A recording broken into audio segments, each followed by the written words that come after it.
इतने से बड़े आदमी पे भी अगर इसका एफआईआर होता ना हिंदुस्तान में, ये भाजपा नेताओं के कुछ संसार में, दुनिया में सामाजिक सबसे महत्वपूर्ण सवालों का निर्णय सड़क पे ही हुआ, ठीक है ना। अगर आंदोलन नहीं होते तो आपको बहुत सारे कानून भी तो आंदोलन से ही बनते हैं। चल रहा है आंदोलन, काफी समय हो गया अब तो। देखिए पॉस्को एक्ट जो है, ठीक है, आपको तो इसके अंदर प्रिजम्पशन ऑफ गिल्ट माना जाता है, ठीक है ना। एफआईआर लॉन्च होने के बाद अनटिल अनलेस नॉट डिस्प्रूव्ड, ठीक है ना, आपको जिसके ऊपर एफआईआर होता है, जो इसके खिलाफ कंप्लेन होता है, उसको माना जाता है कि दोषी है, ठीक है ना।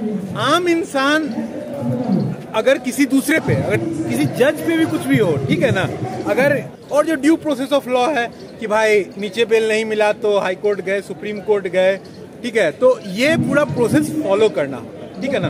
तो अरेस्ट और जुडिशियल कस्टडी या पुलिस कस्टडी ये तो एकदम गारंटीड चीज है, ठीक है ना। इसके बिना तो कोई आदमी, मतलब इस प्रोसेस के बिना कोई आदमी कुछ आगे प्रोसीड ही नहीं कर सकता है।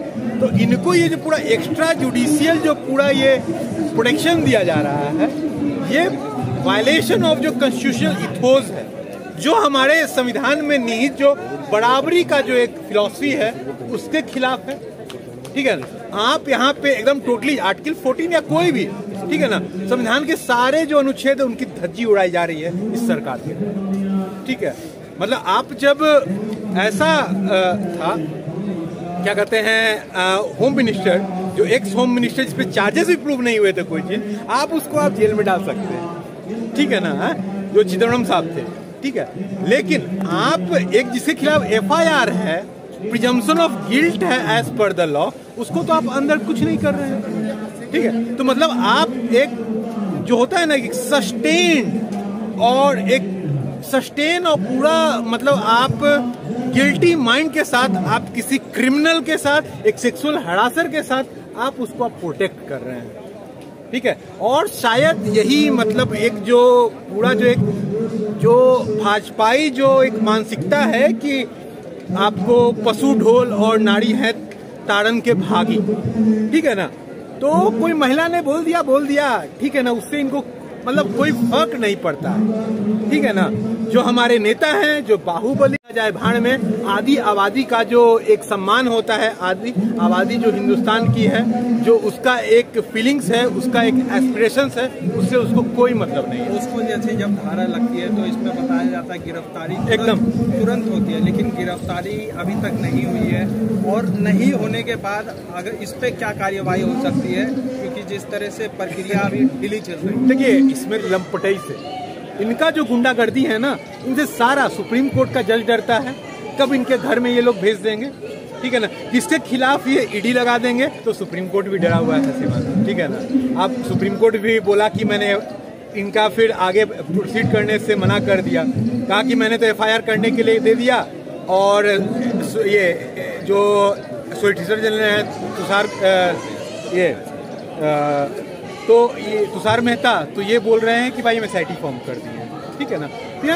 हर कोई डरा हुआ है इन लोगों के लंपटई से। इनका जो गुंडागर्दी है ना, इनसे सारा सुप्रीम कोर्ट का जज डरता है, कब इनके घर में ये लोग भेज देंगे, ठीक है ना। किसके खिलाफ ये ईडी लगा देंगे, किसके खिलाफ ये अल्टर मतलब कोई इंक्वायरी रिपोर्ट कर देंगे, जब ये जस्टिस लोया को मार सकते हैं, ठीक है ना। मैं एकदम ऑन रिकॉर्ड बोल रहा हूँ, ठीक है ना, कि ये गिल्टी है, ठीक है ना। ऑन रिकॉर्ड जब इसको जब मार सकते हैं तो कोई भी, सब कोई डरता है भाई इनसे, इनकी गुंडागर्दी से हर कोई डरता है। बाल बच्चे, उनको परिवार चलाना है, जजेस को भी। तो आखिर ये लोग न्याय के लिए फिर जाएं क्या? आप बोल रहे हैं देखिए कोर्ट इनके वर्चस्व में आ जा रहा है। देखिए आप दोनों देखिएगा, ठीक है ना, मतलब अगर इतिहास देखिएगा, अभी 2-3 साल का इतिहास, सीए एनआरसी में भी गवर्नमेंट इनके फेवर में नहीं थी, ठीक है ना। आपको शाहीन बाग खारी कलाने बोल रही थी, लेकिन जैसे ही आपको भाजपा हारी दिल्ली चुनाव, देश में था भाजपा के खिलाफ, इनको लगने लगा कि एक माहौल बन चुका है लिबरल्स का। फिर अभी किसान आंदोलन में भी सुप्रीम कोर्ट किसानों के खिलाफ थी, लेकिन किसानों ने अपना रिजॉल्व दिखा के, ठीक है, इनसे कानून वापस कराया। तो आज के टाइम में आपको कोर्ट पे विश्वास करने की कोई जरूरत नहीं है, जो ऐसा मामला जो भाजपा के खिलाफ हो। तो क्या इसका मतलब ये माने कि ये मामले अब सड़कों पे ही निपटे जाएंगे? एकदम संसार में, दुनिया में सामाजिक सबसे महत्वपूर्ण सवालों का निर्णय सड़क पे ही हुआ, ठीक है ना। अगर आंदोलन नहीं होते तो आपको बहुत सारे कानून भी तो आंदोलन से ही बनते हैं। संसद को बाध्य होना पड़ता है आंदोलन के दौरान कानून बनाने के लिए। जिसका आंदोलन मजबूत है, आपका आंदोलन मजबूत होगा तो आपके हिसाब से कानून बनेगा। प्रदर्शन करने वालों को आतंकवादी, खालिस्तानी और आंदोलनजीवी कहकर पुकारते हैं। तो हम हमेशा बोलते आए हैं, किसानों को भी खालिस्तानी करके बदनाम कर रहे थे, ठीक है ना। कितने लोगों को मरना पड़ा, 750-800 लोगों को शहीद होना पड़ा। आज भी किसान संयुक्त मोर्चा का आप देखिए, वो हर महीना उनका कुछ न कुछ आंदोलन चल रहा है, वो एक दिशा दे रहे हैं। लेकिन इससे देश में क्या संदेश जाएगा कि ओलंपिक मेडल जीते हुई पहलवान सड़कों पर बैठी है, तो आम लड़कियां क्या सोचेंगी? देखिए, कहाँ तक न्याय की उम्मीद? वो अपने आप को कनेक्टेड फील करेंगे मेरे हिसाब से, क्योंकि मैं एक वकील हूँ, ठीक है ना। बहुत सारे हम लोग के सामने सेक्सुअल हरासमेंट के मामले आते हैं। दिल्ली यूनिवर्सिटी से पढ़ा हुआ हूँ, तो बहुत सारी मेरी महिलाएं बैचमेट्स भी हैं, ठीक है। तो ऐसा मुझे आज तक कोई महिला नहीं मिली है जिसने मुझे न बोला हो कि या तो बस में या मेट्रो में या कहीं ना कहीं उसके साथ एक अनटूवर्ड किसी तरह का बिहेवियर न हुआ, ठीक है। वो लोग बोलती नहीं थी खुल के, ठीक है। ये उनको खुल के बोलने के लिए बाद उनको एक मोटिवेट करेगा। जो एक पुरुष और एक पावरफुल, जो एक पैट्रियार्कल इम्प्यूनिटी होता था पूरे एक मेल जेंडर के पास, उसके खिलाफ एक रिजॉल्व को दिखा रही है, ठीक है। जब ये लड़कियों को अगर जीत मिलता है तो एक जो पैट्रियार्कल सेटअप है पूरे हिंदुस्तान में, उसको एक जॉल्ट आएगा और एक जो सोशल चेंज, क्योंकि महिलाओं का पार्टिसिपेशन जो वर्कफोर्स में है हरासमेंट के चलते, एक तो वो नहीं बहुत कम है, उसके बाद उसके चलते उनकी फैमिलीज भी उनको बहुत सारे काम में नहीं डालना चाहती है, क्योंकि तुम्हारा हरासमेंट होगा, फिर फैमिली का नेमिंग शेमिंग होगा। तो इसके खिलाफ ये पूरा आंदोलन एक सिंबॉलिक एक उभार दे रहा है, ठीक है ना। इसमें अगर इससे जीतेगा तो समाज एक रिवोल्यूशनाइज होगा, एक छोटा ही रिवोल्यूशन होगा लेकिन रिवोल्यूशनाइज। ये सरकार जो है महिलाओं की ही नहीं है या किसी की भी नहीं है? ये सरकार अदानी अंबानी पूंजीपतियों की है। अग्निवीर वालों में तो छात्रों को ये धोखा दे ही चुके हैं, ठीक है ना।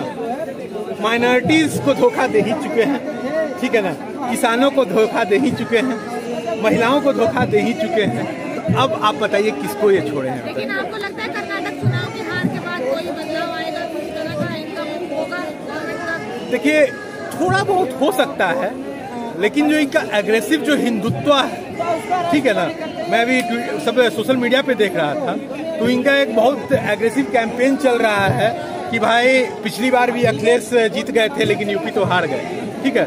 इनके बाद जो एक पूरा प्रचार तंत्र है वो उस डिस्कोर्स को कभी नहीं कमजोर होने देगा कि देश में कोई अपोजिशन नहीं बचा, ठीक है ना। मोदी नहीं तो कौन, ठीक है ना। तो ये इनका एक गोदी मीडिया है, जो पूरा प्रचार तंत्र है, जो अदानी अंबानी कॉर्पोरेट फंडेड जो पूरा मीडिया है, ये तो ये करेगा ही।